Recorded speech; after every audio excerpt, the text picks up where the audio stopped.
Question आपसे करना चाहती हूँ कि लाइक हम राइट नाउ इन यूथ कि हम अपना हेल्थ इश्यूज़ भी फेस कर रहे हैं, हम अपने करियर के लिए, कूल बनने के लिए, स्टैंडर्ड ऑफ लिविंग के लिए बहुत सारे इश्यूज़ को हम फेस करते हैं, ठीक है। प्लस कुछ ऐसी अपनी फैमिली से दूर हैं, कुछ के पेरेंट्स उनको ज़्यादातर right now they need them but they still far from them. तो ये fear of missing on this thing कि कैसे रिलेट कर सकते हैं कि हमें नहीं पता when is a last day या फिर हमारे पेरेंट्स का कब लास्ट डे है। सो ये जो फियर होता है हमारे अंदर की गिल्ट भी रहेगा, एक रेस भी है, एक स्टैंडर्ड ऑफ लिविंग भी बनाना है, करियर भी बनाना है, फैमिली भी देखनी है, अटैचमेंट्स हैं, तो उस सबसे कैसे ओवरकम करें जो माइंड में दो एक वॉर चलते रहते हैं। जैसे ही कोई हमारे पास में नहीं होता है तब ये थॉट्स आने लग जाते हैं माइंड में। जब उनके साथ होते हो तो क्या थॉट्स आते हैं? जब होते हो, जहां से भी आप आए हो, मान लो कहीं किसी सिटी से आप यहाँ पे दिल्ली में आए हो, आई एम श्योर तभी ये क्वेश्चन पूछ रहे हो, राइट? Yes yes. तो जब वहां पर थे तब क्या थॉट्स आते थे? निकलूं यहां से। सही कह रहा हूं, गलत कह रहा हूं? तो वहां से तो निकल लिए, अब यहां आ गए, अब क्या थॉट्स आ रहे हैं? वहां चला गया। ये माइंड की प्रॉब्लम है। माइंड हमेशा ऐसे ही काम करता है, सिर्फ आपका माइंड नहीं, मेरा माइंड नहीं, माइंड।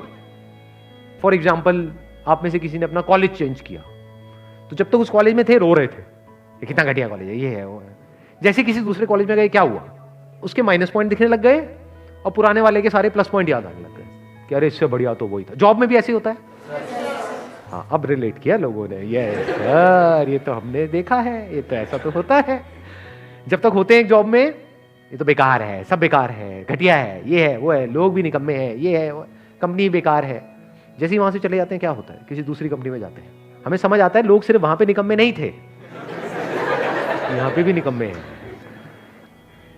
प्रॉब्लम सिर्फ वहां पर नहीं थी, यहां पर भी है। तो हमारा पूरा ध्यान वहां की प्रॉब्लम्स पे आ जाता है और पुराना जो भी हमारी लाइफ में था प्लस पॉइंट, वहां पे चला जाता है। बॉयफ्रेंड गर्लफ्रेंड के केस में भी ऐसे ही होता है। जब तक साथ में होते हैं, लड़ाई झगड़ा, उसकी कमियां दिख रही होती है सुबह से रात तक। जैसे ही वो किसी और के साथ चली जाती है, क्या होता है? एकदम से अच्छी लगने लग जाती है। सही कह रहा हूं? सो अब इसका सोल्यूशन क्या है? You must understand it, you always have a switch. आपको थोड़ा सा अपना नजरिया, अभी यहां से इस सिचुएशन को देख रहे हो, यहां से जाकर के देखने लग जाओ, एक सेकंड में सब बदल जाएगा। फॉर एग्जाम्पल, इसी सिचुएशन की अगर हम बात करें कि भाई हम कभी भी हमारी डेथ हो सकती है, और सिर्फ हमारी नहीं, हमारे जो लव वंस हैं, मान लो हमारे पेरेंट्स हैं, उनकी भी डेथ हो सकती है। सच है, इसमें गलत क्या है? तो इसका मतलब क्या कि पूरी जिंदगी उन्हीं के साथ चिपके रहें मरते दम तक? मान लो आप 18 साल की एज के बाद में घर से बाहर निकले, अब ठीक है, अपना आगे बढ़ो लाइफ में। जैसे पंछियों के केस में होता है। एक पंछी क्या करता है पता है? कभी देखा है? कोई पंछी बैठा है यहां पर, जैसे ही अंडे में से वो निकलते हैं, क्या बोलते हैं उनको? चूजे। नहीं, चूजे तो मुर्गी के होते हैं यार, चूजे पंछी के कहां से निकलेंगे? जो भी निकलता है, छोटे छोटे किसी पंछी के जब बच्चे निकलते हैं तो वो क्या करती है? फिर उड़ना सिखाती है। क्या वो उसको चिपका लेती है पूरी जिंदगी के लिए कि तू यहीं रहे? तो क्या कभी भी उड़ पाएगी? उसके जो बच्चे हैं वो कभी उड़ पाएंगे? तो क्या करती है? उनको लात मारती है। और कई बार क्या होता है, ऐसे में वो उड़ भी जाते हैं और कई बार नहीं भी उड़ पाते हैं, गिर करके मर जाते हैं, लेकिन वो लात जरूरी है। ऐसे ही लाइफ में अगर हमको कुछ भी करना है, यानी इस लाइफ को एक्सप्लोर करना है, लाइफ मतलब सिर्फ ये नहीं मैं, मेरे माँ बाप, ये नहीं है लाइफ, इसके अलावा भी बहुत कुछ है लाइफ में। तो अगर उस सबको एक्सप्लोर करना है तो जो भी हमारा कंफर्ट जोन है उसको छोड़ना पड़ेगा। दूर दूर रहेंगे लेकिन प्यार बना रहेगा। Please have a seat. बैठो। आपको एक बहुत मजेदार बात बताता हूँ। मेरी आदत क्या है, मैं कहीं भी जाता हूँ ना, तो मेरे मतलब जैसे किसी टैक्सी में जा रहा हूँ तो दोस्त बन जाते हैं। तो एक जगह है जहाँ पर मैं जाता हूँ, बताऊंगा नहीं कहाँ, हिमालय में कहीं पर है, नहीं तो सारे पहुँच जाओगे वहाँ पर।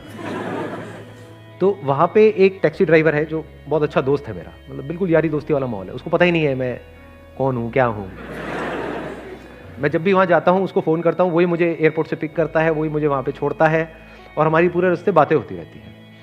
तो मुझे इतना फैसिनेटिंग लगती है उसकी स्टोरी। मैं आपको बताता हूँ क्या स्टोरी है। देखो, सिचुएशन वही है, देखने का नज़रिया थोड़ा सा अलग है।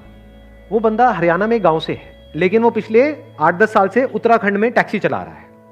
वहां से वो महीने में एक बार 4 दिन के लिए छुट्टी लेता है, फिर वो अपने गांव जाता है। तो मैंने उससे पूछा, मैंने कहा यार तेरी वाइफ है, बच्चे हैं, मतलब कैसे रह लेता है तू उनके बिना 25 दिन तक, मतलब ये कोई लाइफ है? तू वहीं पे क्यों नहीं चला लेता टैक्सी? कहता मैंने एक बार ट्राई किया था 1 महीने के लिए, उसके बाद मेरी ऐसी हालत हुई थी, घर का मुर्गा दाल बराबर। कहते घर में बैठा रहा वहीं पे आसपास में घूमता रहा। कहते कोई वो ही नहीं थी, कोई मतलब लाइफ बोरिंग सी हो गई थी वहां पर, और बैठे बैठे लड़ाइयां हो रही हैं। कहता अब मैं 4 दिन के लिए जो जाता हूं ना, वो 4 दिन मेरे लिए बिल्कुल ऐसे होते हैं जैसे, उसके एग्जैक्ट वर्ड्स बताता हूं, जैसे कोई फेस्टिवल का माहौल है।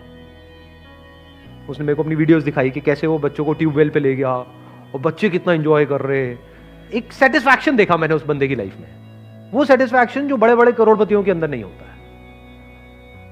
क्योंकि हर तरह के लोगों से मैं इंटरेक्ट करता हूं लाइफ में।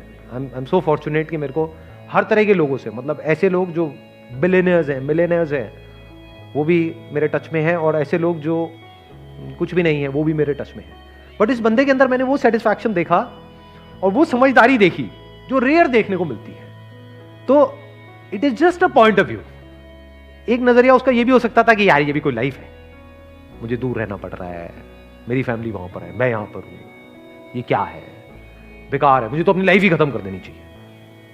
ये भी एक थॉट हो सकता है ना, बट उसका थॉट क्या है, बिल्कुल ही अलग।